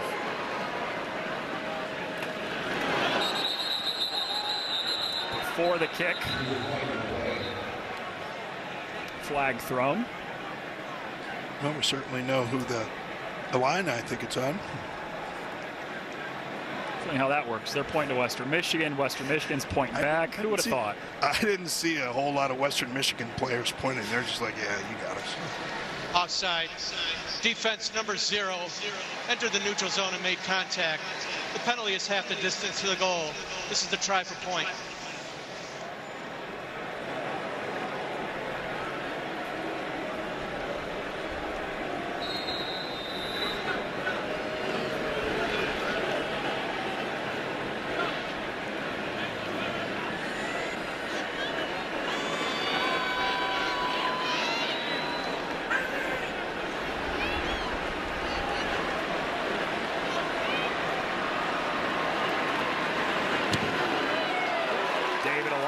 Stays perfect on points after. Back-to-back touchdown drives to start the third quarter for the Illini. It's Luke Altmyer, the quarterback, holding on to it for the touchdown. When you just got like one name, right? Yeah, like that's right. It's Saquon. Jumping over folks when you're going backwards. Get yourself on cover of Madden. Nice. And who do I have? Yeah. On the record, who are you going with? I don't know. Yeah, I don't either. It's like if it's not Western Michigan or Illinois, You don't this week, care. I really don't That's right. care. This is it, man. 2 touchdown drives for Illinois to begin this third quarter. They went from 10-0 at halftime up to 24-0 in the span of 2 drives. Second time in the first 3 weeks that Western Michigan has played a Big Ten team. Played Michigan State in the opener. Now Illinois in week 3, and there were multiple flags thrown way after that play ended on the kickoff. After the play was over, unsportsmanlike conduct. Receiving team number 89. The penalty is half the distance to the goal. First down, Western Michigan. This is number 89's first unsportsmanlike of the game. Well, it's the last thing you need, right? And like you want the intensity, and hey, that guy right there, Lane Taylor, he's about as intense, or excuse me, Lance Taylor, he's about as intense as you can watch this. He's just going to take that. That's just dumb. And then we're going to see some acting, right? Pretty decent sell, but... Well, that's a kicker. That's a kicker, so you know he's got the soccer background, so he knows a little bit about faking injuries. But seriously, I mean, just don't even do it, right? Brady Jones is the quarterback in on this drive for Western Michigan after it had been Brock Lowry for a while. Throws, and it is just past the outstretched arm of Avion Chenault, his true freshman wide receiver, incomplete. Still wanting to see reps from both guys. I'm a college football analyst. not a coach. But for me, the way that Brock Lowry played, especially at the end of that first half, I want him getting as many live reps, especially in a situation like this, where, like, inside the stadium is just different. They had talked about that themselves, so I'm not sure why they would want to try and get more looks here. We do have Jones rolling out, completes the pass near the 15, and that's Mata Ellie, the running back, who gets clipped down by Matthew Bailey. And if you go back to last week, too, Brock Lowry played a majority of the game, and the offense was able to move the football really well with him, too, and that kind of carried over into today's game. No points to show for it, but they moved the ball really well, I thought, with Brock Lowry tonight. Yeah, maybe they think in a situation like this, I don't know. It's hard to get into their minds on this one. You know, maybe especially the way that Brock Lowry runs the football. So you're always exposing yourself to the possibility of injury. Maybe you just want to get Brady more reps. Big third down here. 8 to go, and he is dropped. Alec Bennett, the linebacker, comes in there along with Gabe Akis and drop Brady Jones in the backfield for a loss of 5.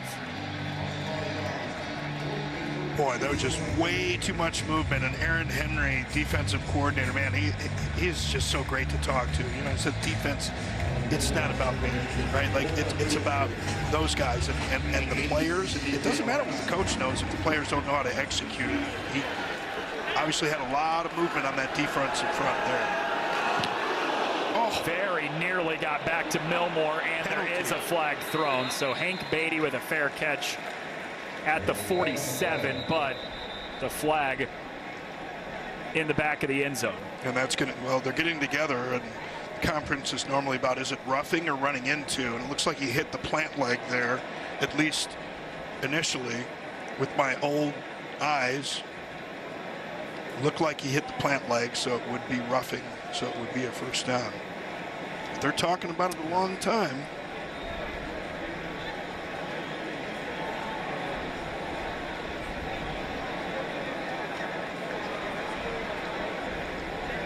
Luke Zardzin that got home, and he almost took the ball off the punter's toe, but ends up hitting that plant leg. See number 42 running right there. Yeah. Oh, yeah. I'm not sure what the discussion was here. It seemed to be a pretty clear roughing. Running into the kicker. Whoa. On the receiving team, the penalty is declined. First down, we got to call Mike in on that one. I don't understand that one. Well, Illinois' offense takes over up 24 next. DeVito, you're in. Tommy DeVito, backup Nate. If only there were backups in real life. Hey guys, follow me on this one. But at least there's Progressive to protect your home and auto. See? Now that's a smile. Okay, now everybody look at DeVito. 24-0 Illinois, late third quarter. We've got Mike Pereira with us. Mike, both Robert and I thought that last play before the timeout should have been roughing the kicker. It was called running. Can you help us out here? Yeah, we got rulebook Robert Smith here. You know, it is roughing, because even though the foot's off the ground, the officiating standards in the rulebook does say that if you hit the plant leg with any force, whether or not it is on the ground, it is roughing. It also says, when in doubt, it is roughing. So I agree with you guys. Taking all that into consideration, I do think it should have been roughing. Well, and they got together and talked about it after. You would think that those were the types of discussions that were going on. It'd be interesting to hear if they ever explain that. Caden Fagan for a yard here. Mike, you have something else? No, I would just say we'll bring Robert into the discussion next time with the officials. Hey, he hasn't been wrong tonight. Just ask him. It's only because I've climbed on the shoulders of giants like Mike Pereira. Under a minute, third quarter, Luke Altmyer and this Illinois offense have scored a touchdown on each of their 2 drives in this third quarter. Altmyer wants to take a shot. He's flushed out of the pocket to the right with a lot of space in front of him, and he gets clipped out of bounds, a little shy of the line to gain. And Jaden Lyle's going to be applying the pressure. It's what you love to see from your quarterback. No panic in him. able to escape. Just a couple yards short of the first down. So quarterbacks need to be at their best when things around them seem at their worst. I mean, that's where the guys really separate themselves. It's easy to stand in a clean pocket, deliver the football. I shouldn't say easy because I can't do it, but at least it's easy for quarterbacks. And Brett Bielema was talking about just the decision-making of Luke Altmyer and how much that has progressed in his time here in Champaign. Final play of the third quarter. Caden Fagan got enough of a push across the first down marker to the 41. He gets 4 yards to move the chains and to bring up the end of the third quarter. It's the end of the third quarter. It's the beginning of Eric B. and Rakim singing microphone theme. Are you kidding me? 24-0 lead. Illini have it when we get back. Two drives, 2 touchdowns in the third quarter for Illinois to take a 24-0 lead. And Robert, in the Red Grange race, did we get a little taunt here at the end? Yeah, he slowed down a little bit. Yeah. Kind of looks like Alfred E. Newman, doesn't he? You know, you don't know who Alfred E. Newman is. He's the guy on the cover of the Mad magazine. You're like, what's Mad magazine? I'm an old guy. Young at heart, though, I'll tell you that. Illinois starts with the football in Western Michigan territory, up 24-0 here in the fourth quarter. First down, fake the handoff. Altmyer uncorks, has a man and pulled in. Ashton Hollins all the way down to the 5. Boy, tremendous play call there. And get them with the levels and you put those defenders in conflict. Coming across, you got a low route, you got a high route. But a tremendous throw there from Altmyer. 35 yards on Hollins' first catch of the season.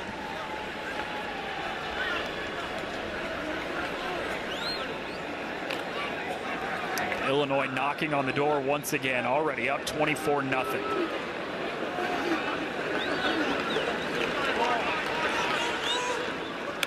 First and goal. Altmyer, one-on-one coverage, right side to Hollins for a touchdown.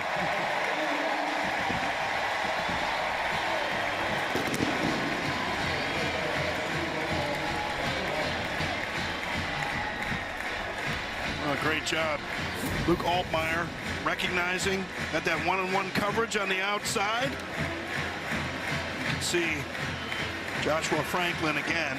We had seen him earlier in the game slip on a play, on a touchdown. And on that one, Hollins able to get free, but Luke Altmyer, tremendous placement on that back shoulder. Ashton Hollins had just 2 catches all last season. He's got that many on this drive alone. Altmyer's 9th completion in a row goes for a touchdown, and it's 31-0 Illini.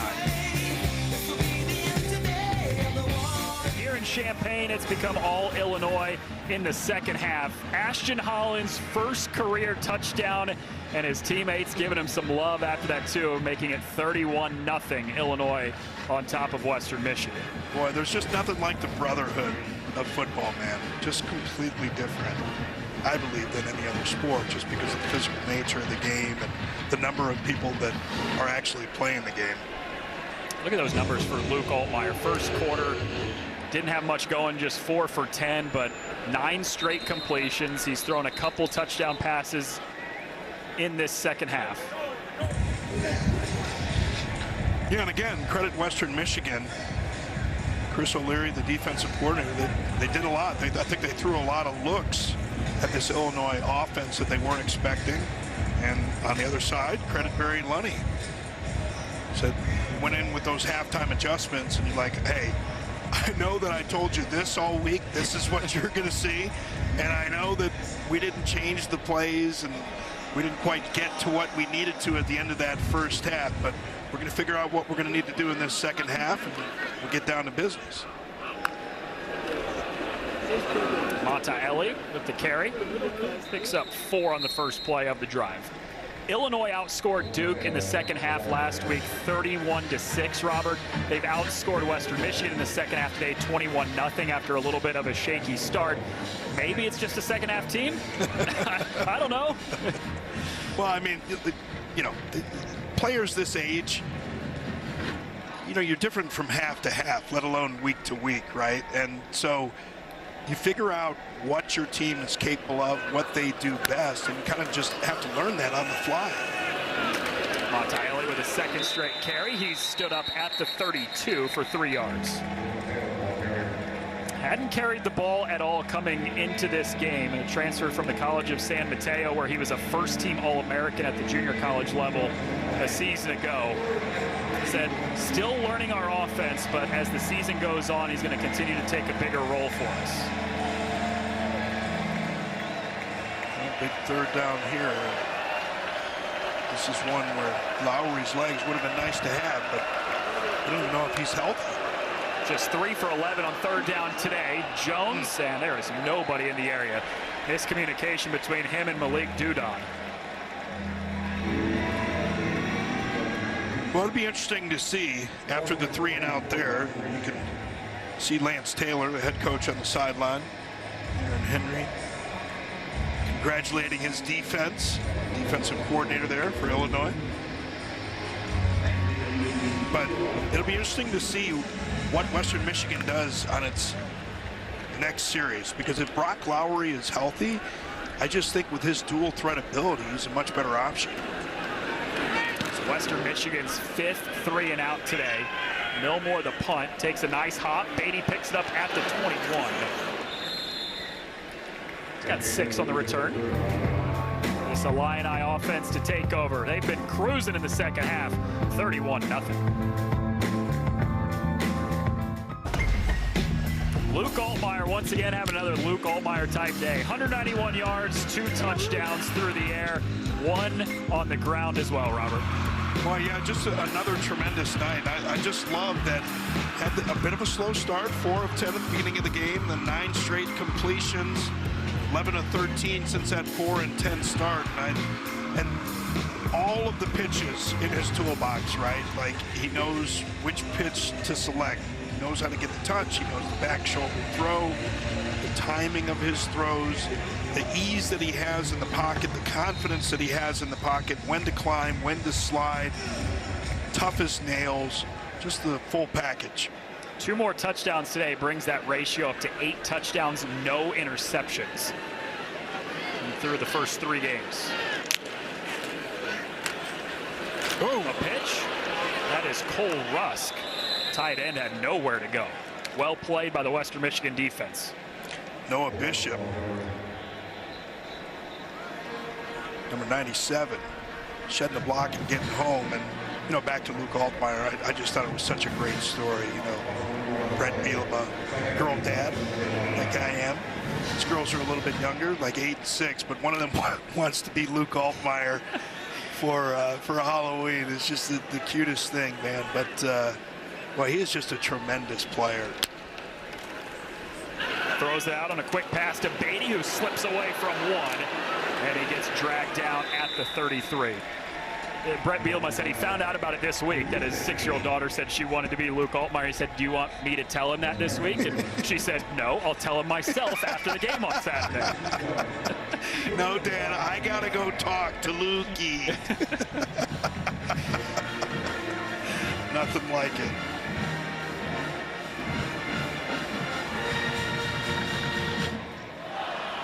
$11 completions in a row for Altmyer.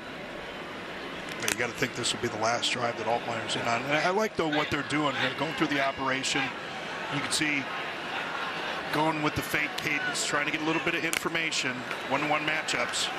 Another quick throw near sideline. It was Hollins that he was intended to, but incomplete.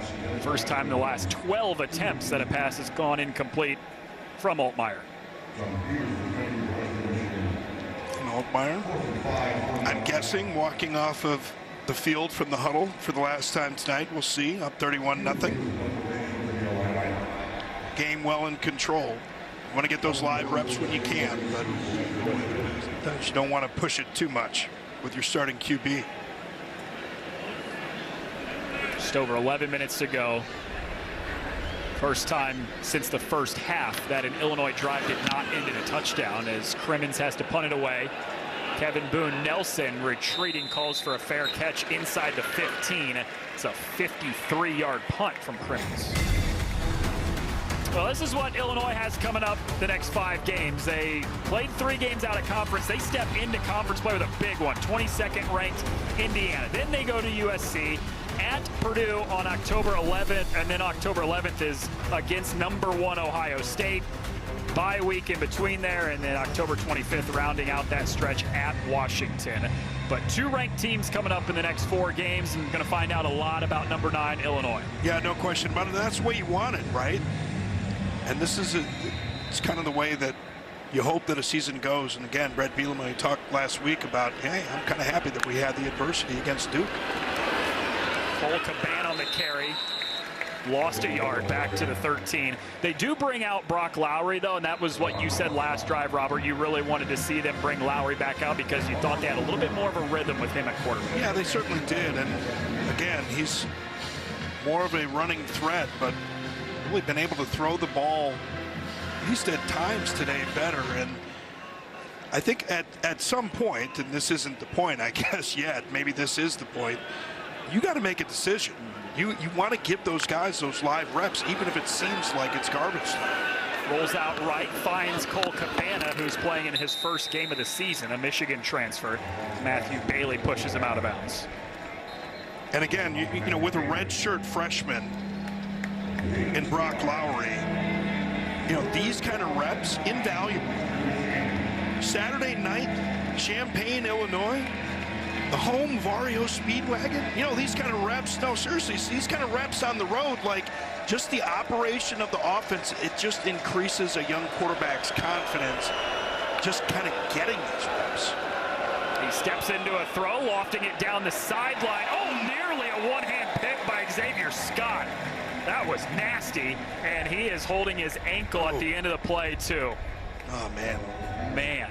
Well, you hate to see that. What a play. And this was just a little bit underthrown by Brock Lowry. Figured he was going to give his guy a chance here. And, you know, part of this is just kind of figuring out what you can do. But you can see, oh, he just took a funky step when he turned around there and then landed on it again. And, oh, boy. Just hate to see that. They talked about Xavier Scott, you know, kind of moving him in and out. He's good.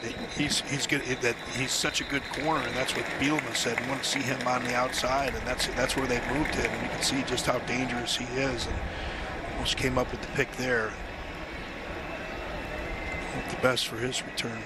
At some point, I'm guessing, you know, there, you know, no point in trying to get him back in the game tonight. 2-time All-Big Ten selection, including a first-teamer last year, and Brett Bielema said didn't bat an eye at all about the change in position. He was a great nickel, but they wanted to move him to the outside. Short punt that takes a bounce back in favor of Illinois, too. Just a 27-yard punt from Ryan Milmore.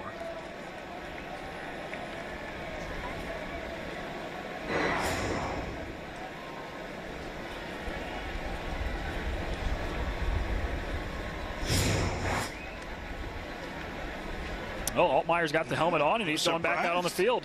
Yeah, so I'm in that huddle on the sideline. I was kind of surprised to see him go back in the game.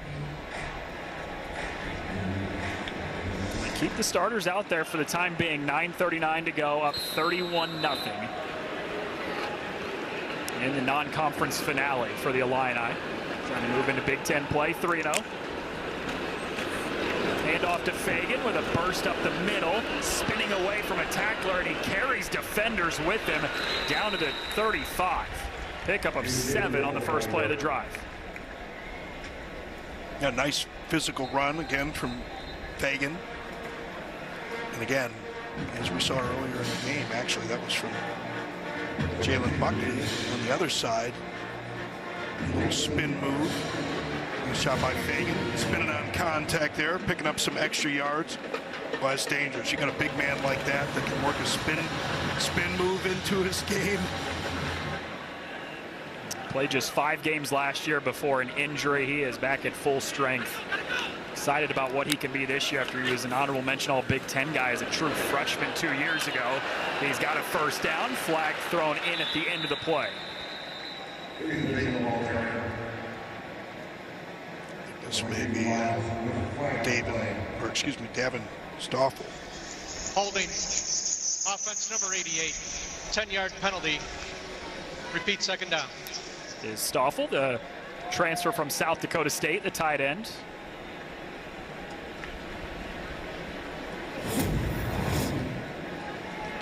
You see him right here.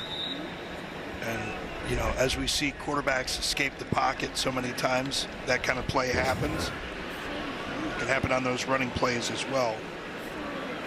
Stoffel got a little bit handsy, and then as the ball's breaking to the outside, gets called for the hold. Quick to the line with Altmyer under center. Toss to Fagan. Near side. Skates away from one. Inside the 25. Oh, look at him carry a defender with him down to the 15. Whoa!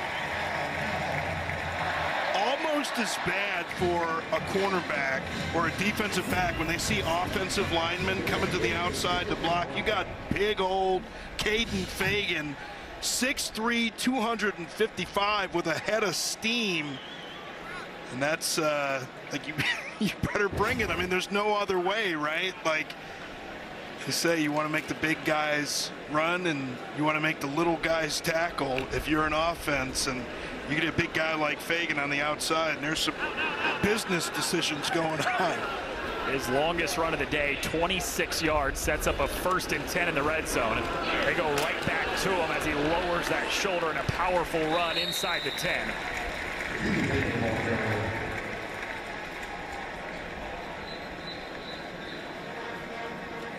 The highest ranked running back to come to Illinois since 2009 was Caden Fagan. Immediately stepped in, made a big impact as a true freshman. Honorable mention all Big Ten, missed a majority of last season, but back this year, and he is inching closer to 100 yards on the ground for the first time this season. Is that Mendenhall back in 2009? Who was that? Would that be? I don't know. We'll have to look that one up.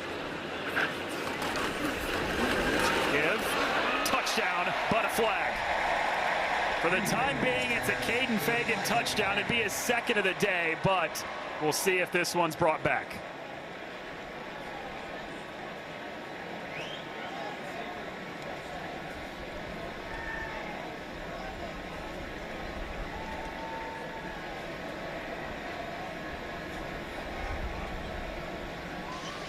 Illegal formation. Offense. Somebody was covered up. 5 players lined up in the backfield. 5-yard penalty. Repeat, second down.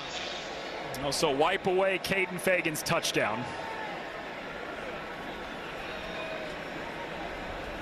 So you got to have 7 people on the line of scrimmage. Sometimes, you know, on the edges, what will happen is that tackle, we see this so much in the NFL, right? Like if that tackle's too far off the ball, or sometimes a tight end, somebody usually on the end of the line of scrimmage just hasn't backed up, or backs up too much, excuse me.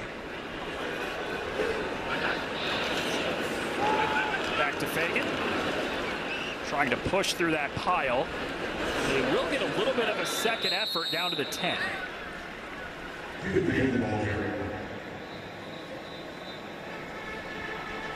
And this is one Barry Lunny, the offensive coordinator, and especially Bart Miller, the offensive line coach, get together and say, all right, this is going to be like a 9-on-7 period where we're going to run the ball, we're going to eat some clock, but I want to see you guys get off the ball, and I want to see you dominate. I know they know we're going to run the ball. I don't care. Get in there, do your job. Fagan goes over 100 yards for the first time today. He takes a seat. Khalil Valentine in the backfield now. He's got it. Valentine inside the 2, pushing to the goal line. And he is stopped shy at the 1. It is a first down. Yeah, he was bobbling that one. I don't know if he reaches for the ball here, why this ball comes loose. Take a look at the pocket here. Oh, yeah, you know what? He started to close those hands. Once you form that pocket, the quarterback's going to stick that thing in there. If you close your hands early, disrupts that path. And lucky that that ball didn't get knocked away, but caused him to juggle the ball a little bit. Got to be patient. Wait till the ball gets in your pocket. First and goal for the Illini. Valentine Got it. bounces outside. Oh, delivered a hit and scored.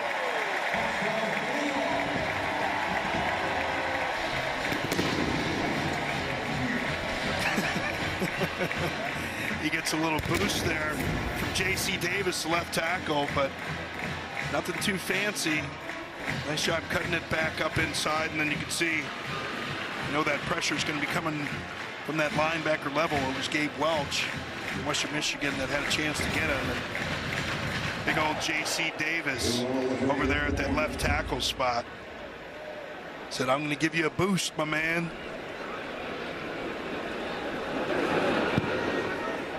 David Alano's point after is through to make it 38-0.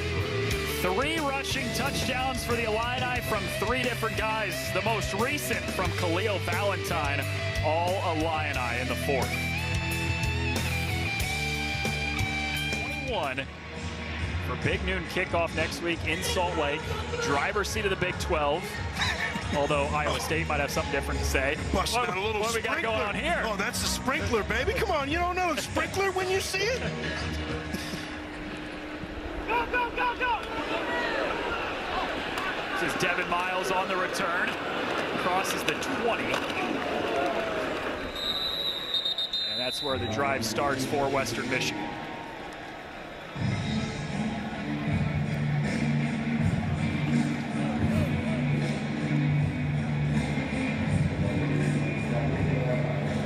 Strong second half, especially from Luke Altmyer. This was 10-0 at halftime. 28 second half points for the Illini, scoring 4 touchdowns on 5 drives in the second half. Just 5:08 away from going 3-0 in non-conference play before starting Big Ten play next week with a top 25 showdown against Indiana.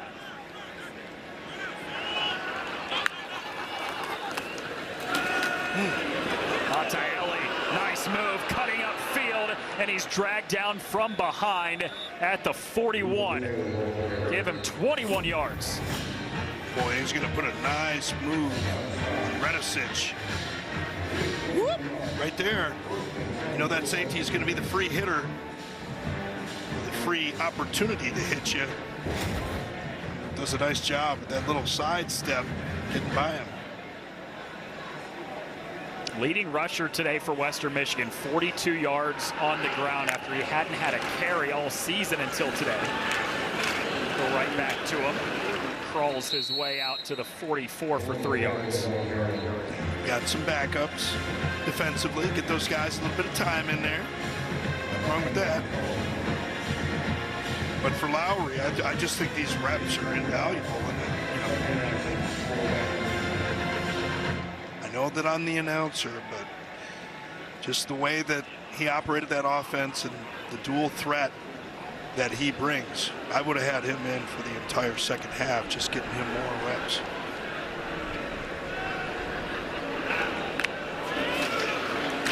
Hands it off. Trey Hartwell on his first carry of the game picks up a first down for the Broncos to the 45 for 10 yards. Get big Whiteneck, Vandervest, left tackle, a little bit of counter action. Nice job following his big beefy lineman.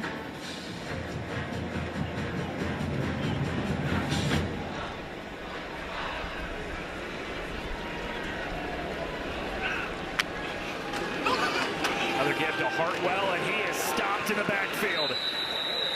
Leon Lowry, who's made a couple plays in the backfield today, makes another here on first down. Well, you're right, partner. We've called his name a few times tonight. He's got some of that length. He's also, he bends well for a big man. He's out of Elizabeth, New Jersey. Started off at Wisconsin. Sixth-year senior, also spent 4 years at Syracuse.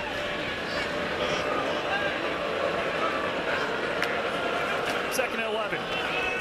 Hartwell twisted to the ground after he picks up the 1 yard back to get to the original line of scrimmage. Well, we've talked about Brock Lowry and the struggles that Brady Jones had throwing the football. Miscommunication, misidentification. The last time that Jones was in the game on a throw that sailed up the sideline, looked like the receiver saw something different. Well, here's the opportunity after the timeout and after we get back from this break. 2-minute timeout in Champaign, a 28-0 second half for the Illini, and it's 38-0 in the final 2 minutes.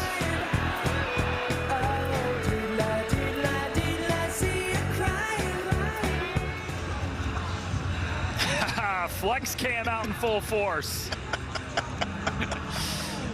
Illinois flexing all over Western Michigan in this second half, 28-0. They now lead at 38-0. A lot of push-ups there. That is a lot of push-ups in this second half. Yeah, sun's not out, but the guns are out. That's the winner of the flex cam right there. That's right. Little big man. It's so great when they see their face on the camera too, man. They're so excited. Cole Cabana running right side on third down. Picks up 2. Oh, the last 2 weeks, Robert. Duke last week, Western Michigan this week. Illinois has outscored in the second half 59-6. They just have one of those teams that can continue to wear on you as the game goes on. Well, they wear on you, but I think you have to credit the staff as well. I think some of the adjustments that they make. And I know that Brock Lowry and the offense came out firing. Aaron Henry, defensive coordinator, did a great job making the changes he needed to make. And the offense seemed to stall going into halftime, but Barry Lunny, the offensive coordinator, seemed to make some changes, and Luke Altmyer really heated up.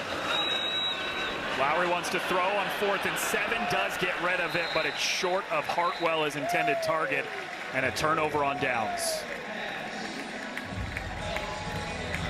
10-0 at halftime, but a very impressive second half for the Illini.